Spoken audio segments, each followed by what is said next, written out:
Hey everyone, Ruben here with Kinder Dog PDX. I wanted to demonstrate for you the remote collars that we use here for training, okay? So the ones we use here are from eCollar Technologies. This one here is a mini educator.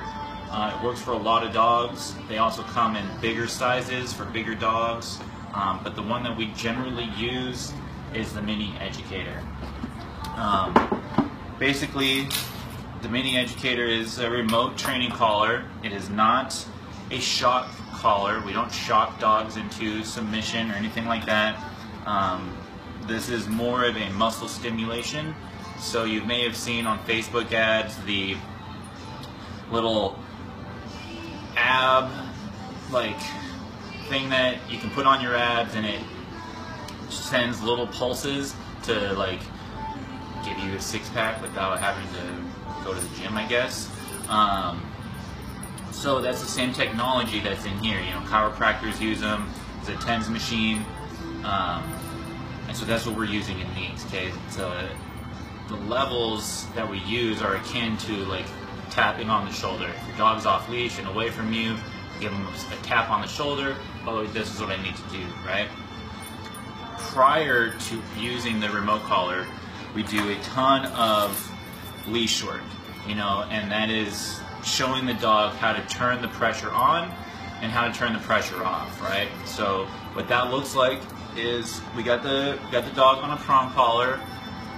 This one's not really sized up properly for me, but we'll get the idea.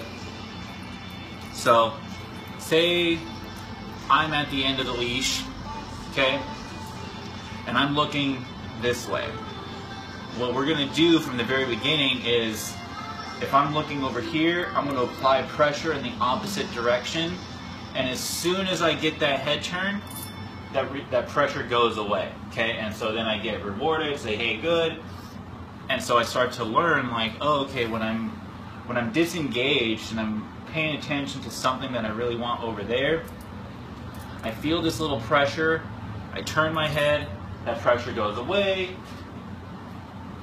over and over and over and over, okay? Same thing, if I want to teach the dog how to sit, always, you know, put the prong collar in the position that we want it in. But if I'm trying to sit, I'm going to apply pressure straight up, and as soon as my butt hits the ground, that pressure goes away. So every obedience command that we train the dogs on is based on that concept. You feel pressure, this is how you turn it off, right? So we set that foundation, okay? And then when we're going to do remote collar training for the dog, we find their working level, and we do all of their basic training on that lowest possible level that they feel. So in order to show you this, I've rigged up a second receiver on the same button, right? So you see this is the one that comes with it, and now you can hear when I'm engaging the button, you hear that little noise, okay? So that way I'm going to show you what this looks like. You can still hear it, nice.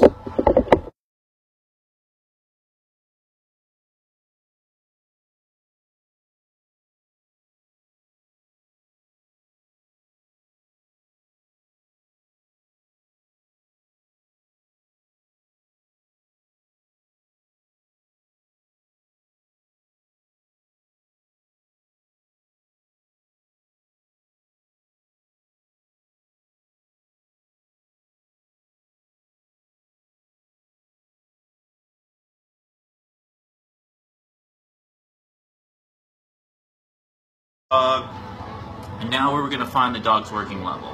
So we would always start out at 1 and then work our way up. So here's level 1. I don't feel it. Okay. I'm going to go up to 4 because I think that's generally what my feeling level is. So 4. I kind of feel 4. Go up to 6. Alright, so I feel 6. I can definitely feel it, right? So level 6. Okay, so if I was a dog, and now we're introducing this collar to them, again, back to the concept, if I'm looking away from something, so I normally pull on the leash, and I'm super bonkers, I'm looking over here at something that I really want, I've already been preconditioned on what to do when I feel this pressure. So at the same time now, I'm going to apply pressure on the remote and then apply guidance with this, so then I know what to do with this pressure now, because this is another language, okay? So I'm going to, I'm looking, I'm distracted, press and hold, guidance, comes off. Oh, cool, okay. So then we do a bunch of reps with that over everything. Sit, pressure comes up, feel that, butt hits the ground, this pressure comes off, this pressure comes off, okay? As you're working with the dog, levels are going to change. Inside, the levels are really low and they generally can stay on like what the lowest level the dog feels.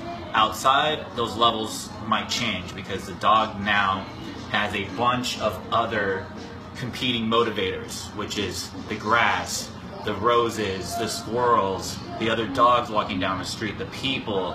All of those are competing motivators, and so we need to provide motivation for our dogs for them to come back and listen to us, right? So again, if I'm looking over there, I'm going to apply pressure, comes off. Cool, right? So that's kind of the gist of the beginning stages of training, right? So then you might ask, well, what about corrections and all that, right? Well, all of that comes with context and what you did previously to condition the dog on how to do things, right? We condition the dog on how they can turn their head and make a choice to not go after what they were trying to do. Assuming we have done that so much, you know, a simple one little pop might be enough to, oh, this is what I need to do, right? But again, all those levels change.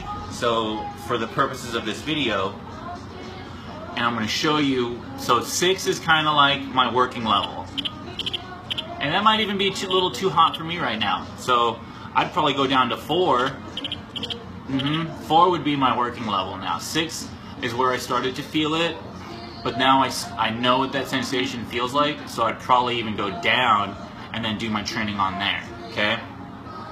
So for the purposes of this video, I'm going to show you like so this is level 12, what this stimulation does to my neck here, to show you that this doesn't hurt, it's uncomfortable, but it doesn't hurt. So like, and the idea of this isn't just to like keep this on and like punish the dog for that, right?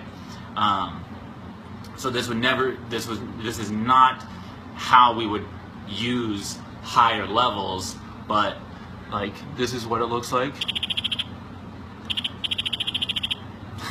So you see, I didn't do that on purpose. This is causing a muscle stimulation, okay?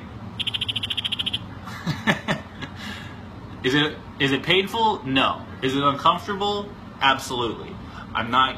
If I was looking over here and I was just super distracted and like level 6 isn't getting my attention back, hey, I'm talking over here and someone's like, hey, oh, that's what I need, okay? We'll go up to 20.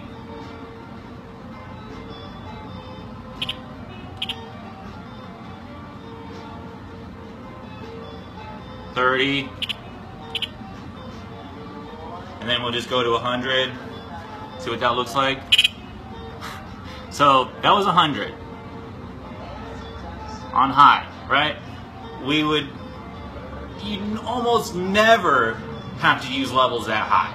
Almost never. The only time you would ever use something like that is maybe your dog is running to the street and you have to like freeze the dog. Stop running to the street because you're going to get killed by a car. that might be some of the only times you might use this high level, but it's always coming back to how clear is your communication on these lower levels, right? The only reason why I feel there's 100 levels on here is because we train the dogs at such low levels that you have, you know, if my working level was a 4, that means I have 96 other levels to work with, right? You're probably going to get my attention at a level 30, and we won't need to get up to 100, but if we did, that number's there, right? So that's one of the reasons why this is called low-level remote collar training, is that when you're working a dog and they learn all of their commands on a level 4, there's no reason to be going up into these higher numbers. If you're having to use these higher numbers, I mean, you could have a very high drivey dog who's just really strong, and they might require higher numbers. But again, it's all dependent on the dog. And generally, you're not going to do training, beginning levels of foundational training on a level 70. It's just, I've never seen it. And if that's what you're doing, you might need to go back to the basics and start over into like quieter conditions, right? So that is in essence the remote collar and how we use it. I hope this video helps answer any questions that you may have regarding this tool.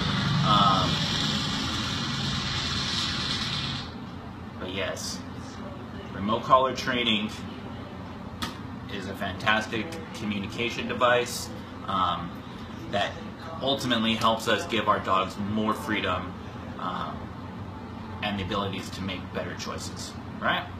So I hope you have a great Monday. Talk to you later.